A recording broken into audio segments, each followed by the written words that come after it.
መጨረሻም እንግዲህ ዝና በሰው ልጅ ሲያሾፍ ዋጋውን አገኘ ማለት ነው። ኤፍራታ ከማህሌት ጋር አስፋልት ለብ እየሄዱ እያለ እንግዲህ ዝና ሸሚዙን ሰብሰብ እያደረገ መጣ። ከዛ በኋላ ቀድማ የሆነ ችግር ቢደርስብኝ እንኳ ውለታ እንድትሉልኝ እፈልጋለሁ፣ እኔም ደግሞ የሆነ ምነግር ነገር አለኝ ብላ አሁለት ለዚህ ለመድብል ነግራው ነበረ። ኤፍራታ ችግር የለውም ችግርሽ ችግሬ ነው ንገሪኝ ብላ እንግዲህ ስላነገረችው ለመድብል ቴክስት አድርጋለት ነበረ። እንግዲህ ዝና ወደ እሷ እየሮጠ ሳለ ከኋላ መጥቶ ፖሊስ ቀብ አደረገው ማለት ነው። ዝና በሰው ሴት ልጅ ላይ እየተጫወተ እንግዲህ አንቺ ማለት ለእኔ እንቁላል የምትጥል ዶሮ ነሽ፣ የወርቅ እንቁላል የምትጥል ዶሮ ነሽ እያለ ልጅቱን ሲያስፈራራት እንግዲህ በስተመጨረሻም ነገር ግን አልተሳካለትም ማለት ነው። እንግዲህ ዝና የእንትና ሉላ ካልመጣች አንቺ የኔ ሚስት ነው የምትሆኘው እያለ እባክህን እኔ ቤተሰብ አስተዳዳሪ ነኝ እባክህ ብላ ብትለምነውም እሱ በፍጹም ጆሮ ውስጥ ሊገባም አልቻለም። ልመናዋ አፍሽን ዘግተሽ ብቻ አዳምጪ፣ አንቺ ወደድሽም ጠላሽም የኔ ሚስት ነው የምትሆኘው እያለ ሲያታልላት እንግዲህ ቆይቶ ከዛ በኋላም ኧረ እባክህን ተው እንደዛ አታድርግ እያለች ብትለምነውም በፍጹም ሊሰማት አልቻለም። በስተመጨረሻ ግን ዋጋውን አገኘ ማለት ነው። ኤፍራታም እንግዲህ ያለሽ አማራጭ ብሩክን ይቅርታ ጠይቀሽ እዛ ቤት መመለስ ነው። ተንኮልሽን ትተሽ አንቺ ሞገስን ይቅርታ የምትጠይቂው ለምንድን ነው? ሞገስን አይደለም። ሞገስ መጣ ቀረ ምን ይሰራልሻል? ዋናው ብሩክ ነው። ብሩክን ደግሞ በድለሽዋል ታውቂያለሽ። ስለዚህ እሱን ይቅርታ ጠይቀሽ እዛ ቤት መመለስ አለብሽ። አንቺ እኮ ብዙ ነገር አተሻል መሀሊት፣ በተንኮልሽ ብዛት የእሱን ልጅ ልትገይበት ነበረ። ከገዛ ጓደኛው ጋር ተጋደምሽ፣ ቤቱን አሳገርሽበት፣ የሞገስን እንደዛ ብዙ ነገር አድርገሻል። ስለዚህ ይቅርታ አድርጉልኝ ብለሽ ወደ ቤትሽ ተመለሺ አለቻት። ይቅርታ የሚያደርግልኝ ይመስልሻል? ያ ሁሉ በደል በድየው እያለች እንግዲህ በስተ መጨረሻም ሞገስ ጋር ደውላ ተሳስቼ ነው ይቅርታ ልል ነው የደወልኩት እያለች እንግዲህ ዘማደለች ማለት ነው። እሱም ደግሞ ይኸውልሽ ይቅርታ ስለጠየቅሽ ደስ ብሎኛል፣ ግን ምን ዋጋ አለው? ከልብሽ አይደለም ያንቺ ይቅርታ። አውቅሻለሁ እኮ መሀሊት፣ አንቺ እኮ ብዙ ጥፋት ነው ያጠፋሽው፣ አንድ ጥፋት ብቻ አይደለም። ስለዚህ ፈጣሪሽን ይቅርታ ጠይቂ። በመጀመሪያ ደረጃ ብትቀየሪ እንደ ማንኛውም ሰው ደስ ይለኛል፣ ግን አንቺ የምትቀየሪ ሰው አይደለሽም በፍጹም። ስለዚህ ዞር በይልኝ ብሎ እንግዲህ ጆሮዋ ላይ ዘጋባት። ስቅስቅ ብላ አለቀሰች መንገድ ላይ ቁጭ ብላ። ከዛም ሉላን እንግዲህ አሁን ለታጠበቃው ከኔ ጋራ ማደር አለብሽ፣ ከኔ ጋራ ካላደርሽ ብዙ ነገር ነው የምታጭው፣ ስለዚህ ደሃ ትሆኛለሽ፣ ምንም ንብረት እንኳ አይኖራችሁ ከኔ ጋር ካላደርሽ ብሎ ጎትቶ እንግዲህ ከካፌ ይዟት ሄደ። እሷም ዞር በልልኝ ባክህ፣ ድህነት በመንጣሙ እኔ ከዚህ በፊት ሳልወድ ከማንም ሰው ጋራ ሰውነቴን አቁሽሻለሁ። አሁንም ደግሞ ያንን ስህተት መድገም አልፈልግም ነግሬሃለሁ አለችው። ከዛ በኋላ ምን እንደዚህ እንትን ትያለሽ? ብርቅ ነው እንዴ? እኔ ደግሞ ቆንጆ አይቼ ማለፍ አልችልም። ስለዚህ እያለ ሲዘባበትባት እንግዲህ እሷም ደግሞ ሰውዬ ስትከበር ሲያከብሩ መከበር አለብህ፣ አለበለዚያ ግን ከባድ ነገር ነው የሚደርስብህ አለችው። እያስፈራራሽኝ ባልሆነ እያስፈራራው ሳይሆን እየነገርኩህ ነው። ለማንኛውም ዞር በል እባክህ፣ ምን ይመስላል ቆሻሻ፣ ደህንነቴ ይሻለኛል ብላ መንጭቃ ጥላው ሄደች። እንግዲያውስ እሰራልሻለሁ እኔ አይደለሁም ብሎ በመጨረሻም እቤት ከገባች በኋላ አሰበች፣ አወጣች፣ አወረደች። ከሞገስ ጋርም ተነጋገረችበትና በቃ ተይው ሉላዬ ሌላ ጠበቃ እንፈልጋለን አላት። እሷም ያ ሰውዬ ያላትን ጠበቃ አንቺ ሌላ ጠበቃ ብትፈልጉም እኛ አንድ ነን፣ ተነጋግረን ሁሉንም ነገር እናሳግድባቸዋለን አላት። ስለዚህ ሞገስ በቃ ያው ራሱ ጠበቃው እሱ ይሻላል አለችው። ሉላዬ ደህና ነሽ ግን ምንድን ነው እሱ? ቆይ አንቺ ለዛውም ደግሞ ለምንድን ነው የምትጠየፊው? ሰውዬው እኮ በጣም ጥሩ ሰው ነው። ደግሞ ያወቅሽው አንድ ቀን ብቻ አይደለም እንዴ ሲላት፣ አዎ ግን በቃ አላቅም በጣም ነው የሚያስጠላው ሰውየው ምናምን አለችው። እንግዲህ ሞገስም ከዛ ሉላ ለካ ሄዳ ከሰውየው ጋር አድራለች ማለት ነው። እሱም በደቂቃ ውስጥ ደውሎ እንኳን ደስ ያለህ ጥሩ ዜና አለኝ ሞገስ፣ ቤታችሁን ሀብት በዚህ 2 ሳምንት ውስጥ ትረከባለህ አለው። እውነት በጣም ደስ ብሎኛል። መልካም ቀን ይሆንልህ፣ ቀኔን አሳምረህልኛል ዛሬ ምናምን ብሎ ሉላን ደግሞ እንኳን ደስ ያለ በይ ሉላዬ ብሎ ቢጠራት አውቀው የተኛ ቢቀሰቅሱት አይሰማ አይደለም የሚባለው። እሷ ለካ ሄዳ እንትን ብላለች ከሱ ጋር። ለዛ ነው ንብረቱ የተመለሰላቸው። እንግዲህ እኔ ቆሽሻለሁ ነው መሰለኝ ጀርባዋን ሰጥታ እናቴ ቢጠራት አልሰማ ላይ ሉላዬ። እንደ ጉድ እኮ ነው። ምንም ማድረግ አይቻልም። እንግዲህ የሄደው ሄዷል።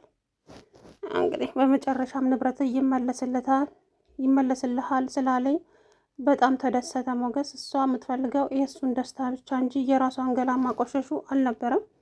እውነት ለመናገር በጣም ነው ያሳዘነችኝ።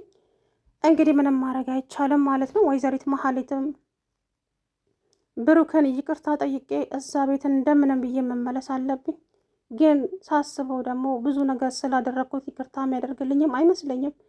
ምን እንደማድረግ ብቻ አላቅም። ሞክሪ፣ ሳትሞክሪ ይሳካልኛል አይሳካልኝም አትበይ። ሰው እኮ የሆነ ነገር ሞክሮ ነው ከሞከረ በኋላ ሳይሳካለት ሲቀር የሚማረረው። አሁን አንቺ አልሞከርሽም።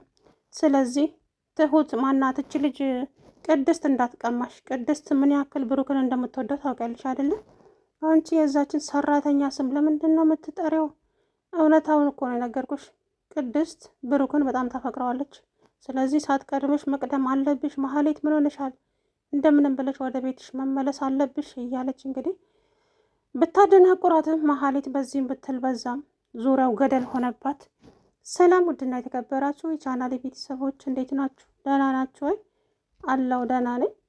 እንግዲህ ዛሬ ዝና መሀሌት ኤፍራታን ለመያዝ ሸሚዙን ሰብሰብ እያደረገ ሲሄድ እሷም ከቤት ስትወጣ ፈርታ ስለነበረ መድብል ጋር ቴክስት አድርጋለት ነበር።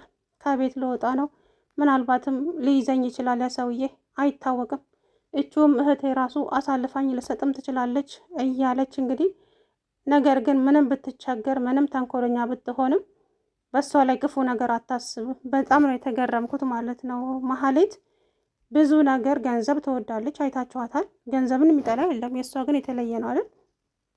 የፈለገ ገንዘብ ሆድ እህቴን አሳልፌ ለጅብ አልሰጥም ብላለች ከዚህ በፊት ማለት ነው። እና እሷም እንግዲህ ወደ ውጭ ልወጣ ነው ከመሀሌት ጋራ። እናም ደግሞ ያ ሰውዬ ካገኘኝ ሊይዘኝ ስለሚችል በርቀት ተከታተለኝ ብላው ነበረ ለዚህ ለመድብል ማለት ነው። እሱም አላሳፈራትም። ፖሊስ ይዞ እንግዲህ ከኋላ ኋላ እየሄደ ይሄም ሸሚዙን ሳብ እያደረገ ወደ እነሱ ጠጋ ማለት ጀመረ። ኤፍራታ ስታየው በቃ መተንፈስ ሁሉ አቃታት። መሀሌትም እንደዛው። እሱም አፍንጫውን ነካ ነካ እያደረገ ልክ እንዳንበሳ ወደ እነሱ ጠጋ አለ። እኔ እውነት ፈርቼ ያለው ማለት ነው። ከዛም መድብል ጀግናው እንግዲህ ከኋላ መጥቶ አልበገሬው ቀብ አስደረገው ማለት ነው። አንተ አውሬ ቤት በኩል የመጣህብኝ ምን ይሄ ብቻ? እዛ አግተ የምታሰቃያትን ልጅም ገና ትናገራለህ። እያንዳንድ ስራቸውን አሁን ምንም ማድረግ አትችልም። በህግ ከለላ ስር ትቀመጣታለህ እውነታውን እስካልተናገርክ ድረስ። እኔ መድብል ነኝ፣ ደጋግሜ ነግሬሃለሁ። በእንዳንተ አይነት ተሽካሻ ሰው የምበገር ሰው አይደለሁም። ለማንኛውም እስቲ እስር ቤቱን ቀመሰው፣ እንዴት እንደሚያምር እኮ። እኛም ለብዙ ዓመታት ታስረንበታል። ስለዚህ አንተም መቅመስ አለብህ አለው። መድብል እመነኝ፣ መታሰር ማለት መሞት አይደለም። እወጣለሁ፣ እገላችኋለሁ፣ እሰራላችኋለሁ እያለ እንግዲህ እንደለመደው ፉከራውን ቀጠለ ማለት ነው። በል ሂድ፣ ወደፊት ቀጥል። ፖሊሶቹ እንግዲህ እየገፈታተሩ ይዘውት ሄዱ ማለት ነው። እሱን ኤፍራታና ጅማናት መሀሌትም እያለከለኩ ወደ ቤት ተመለሱ። ዛሬ እኮ አስበልተሽ ነበረ፣ እኔ በምን አውቃለሁ እንደሚከታተለን። ተይ እንጂ እኔ ነኝ እንጂ ሁሉን ነገር ረስቼ አምኜሽ የተከተልኩሽ። አስበልተሽ ነበር እኮ ዛሬ። እኔ ቀድሜ ለዚህ ሰውዬ ቴክስት ባላረግ ነው። አንቺ ቴክስት አድርገሽለት ነው ለካ። እና እንዲይዘኝ ፈልገሽ ነበር እንዴ? ይሄ ሰውዬ እኔን ለመግደል ነው የሚፈልገው እያልኩሽ እኮ ደጋግሜ ነግሬሽ ነበረ። አንቺ ደግሞ ልትሰሚኝ ፈቃደኛ አልነበርሽም መሀሌት። ልትረጅኝ ይገባል እንጂ እያሉ እንግዲህ ሁለቱ ተፋተቱ ማለት ነው። ሁለተኛ አልወጣም። አሁንማ እንደ ልብሽ መውጣት ትችያለሽ እኮ። ታሰረ እኮ በቃ። አይ እኔ ጥላውን አላምንም ማለች። ልክ እንትና እንደምትለው ማለት ነው። ዳጣ እኔ ጥላዬን ራሱ አላምነውም፣ ዝና የሚከተለኝ ነው የሚመስለኝ ትላለች። እና በስተ መጨረሻም እንግዲህ ኦኒ ገባ ማለት ነው። በሰፈሩት ቁና መሰፈር አይቀርምና ሄደ ማለት ነው። እሱ ግን ኤፍራታን እንግዲህ አግቶ ሊያሰቃያት ነበር ሀሳቡ፣ አልተሳካለትም። ወይኔ ወይኔ ወይኔ ዝና የአበበ ደህንነት ሳልጅ ነው አበበ ገንበሳ የሚል ምን አውቃለሁ እናቴ። ብቻ እንደዛው ፉከራውን ቀጠለስ። እናንተ ናችሁ እኔ ላይ የምትጫወቱት? እሰራላችኋለሁ እሰራላችኋለሁ። ነገ ጠዋት ነው የምወጣው ከእስር ቤት እመኝኝ ወይዘሮ መሀሌት እሰራለሽ እንዴ። አንተ ደግሞ እኔን ነው እንደምትችለው? ዞር በልልኝ በእናትህ፣ የራስህ ጉዳይ አለችው መሀሌት። ሁሌ መሀሌት መሀሌት ይላል። ምን ላድርግህ እኔ? የራስህ ጉዳይ ነው አለችው። የራስህ ጉዳይ እንደሆነማ አሳይሻለሁ፣ ጠብቅኝ በቅርቡ እያለ እንግዲህ በጣም በጣም ፎክሮ ያው ይዘውት ሄዱ።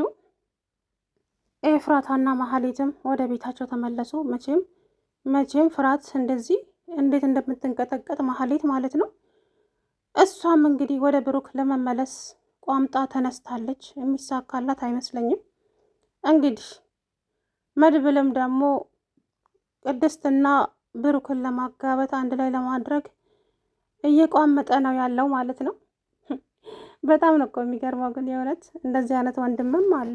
የወንድሙን ደስታ የሚፈልግ አለ አይደለ? እኔ እንጃ ብቻ ብዙ ነገር እና ማናትቼ ምሳሌዬ ቅድስትና አባዬ ምን እየሰሩ ነው ዛሬ? ቅድስትና አባዬ ልጅ ሊሰጡሽ ነው? ወንድም ሊሰጡሽ ነው? ወንድም ሊሰሩልኝ ነው እንዴ? አየ ልጅ ነገር። አዎ አንቺ አሁን እዚህ ቁጭ በይ አይቻቸዋለሁ ብላ እንግዲህ ልጅ ነገር ከፍት አድርጋ ሄደች። እነሱ ግን አብረው እያወሩ ነበረ። ቅድስትዬ አንቺ እኮ ብዙ ለኔ መስዋዕት ከፍለሻል። ወንድም እንኳን እንትና መድብል እኮ ወንድሜ ስለሆነ ነው መስዋዕት የከፈለው። አንቺ ግን በመነዳሽ እንዴ ጋሼ እያራከኝ ነው እንዴ አለችው። አይ እንደዛ ሳይሆን ብቻ